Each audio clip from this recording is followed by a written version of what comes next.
చేసుకొని ఎంతోమంది హీరోలు సినిమా రిలీజ్ రోజు ప్రొడ్యూసర్స్కి హెల్ప్ చేసిన వాళ్ళు కూడా ఉన్నారు, కానీ అవి ఎప్పుడు బయటికి రావు. కానీ జూనియర్ ఎన్టీఆర్ విషయంలో ఎందుకు మీరు ఆ స్థాయిలో ఒక పవన్ కళ్యాణ్ని, ఒక చిరంజీవిని, లేకపోతే లేటెస్ట్గా ఒక చరణ్ని పొగిడినటువంటి స్థాయిలో జూనియర్ ఎన్టీఆర్ విషయంలో మీకు ఎందుకు అంత కృతజ్ఞత లేకుండా పోయింది? అంటే కృతజ్ఞత ఎందుకు లేదు సార్, చరణ్ బాబు అనేవాడు గోవిందుడు అందరవాడ సినిమా ముందు రిలీజ్ రోజు నన్ను ఇంటికి పిలిచాడు.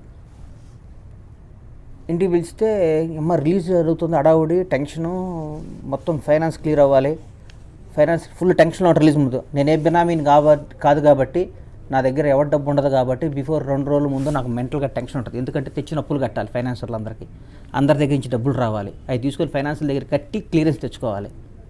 అదే నేను ఎవడన్నా బినామీని అనుకోండి ఆ బాధలు ఉండవు నాకు.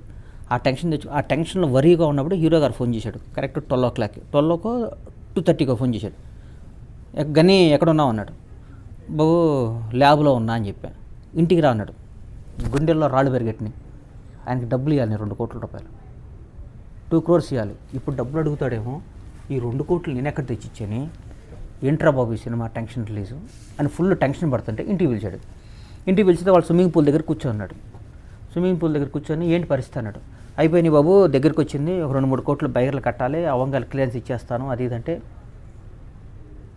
టీ ఇచ్చి భోంచేయాలి. ఆ రోజు నేను టీ ఇచ్చి బిస్కెట్స్ పెట్టి ముందు హ్యాపీగా సినిమా రిలీజ్ అయ్యి మన డబ్బులను తర్వాత చూసుకుందాం, ముందు సినిమా రిలీజ్ చేయి అన్నాడు. 30 ఏళ్ల కుర్రాడుకున్న క్యారెక్టర్ అది. 30 ఏళ్ల కుర్రాడుకున్న క్యారెక్టర్ అది. నిలబడ్డా నిలబడలేదా? అది కాకుండా నువ్వు నా డబ్బులు కట్టు లేకపోతే నేను ఒప్పుకోనంటే రోజు సినిమా రిలీజ్ చేయలేను నేను. దాదాపుగా అటు ఇటుగా అదే వయసు ఉన్నటువంటి జూనియర్ ఎన్టీఆర్, ఆయనలో ఆ క్యారెక్టర్ మీకు కనిపించలేదా? ఆయన చేశారనుకోండి సార్, ఆయన డబ్బులు ఆయనకి ఇచ్చి ఆయన చేశారు. కానీ నేను చెప్తున్నా, మామూలుగా టాపిక్ వచ్చింది కాబట్టి చెప్తున్నా. కథ వాళ్ళందరికీ నేను పే చేసి కథ ఏ హీరోకి నేను డబ్బులు ఆపలేదు.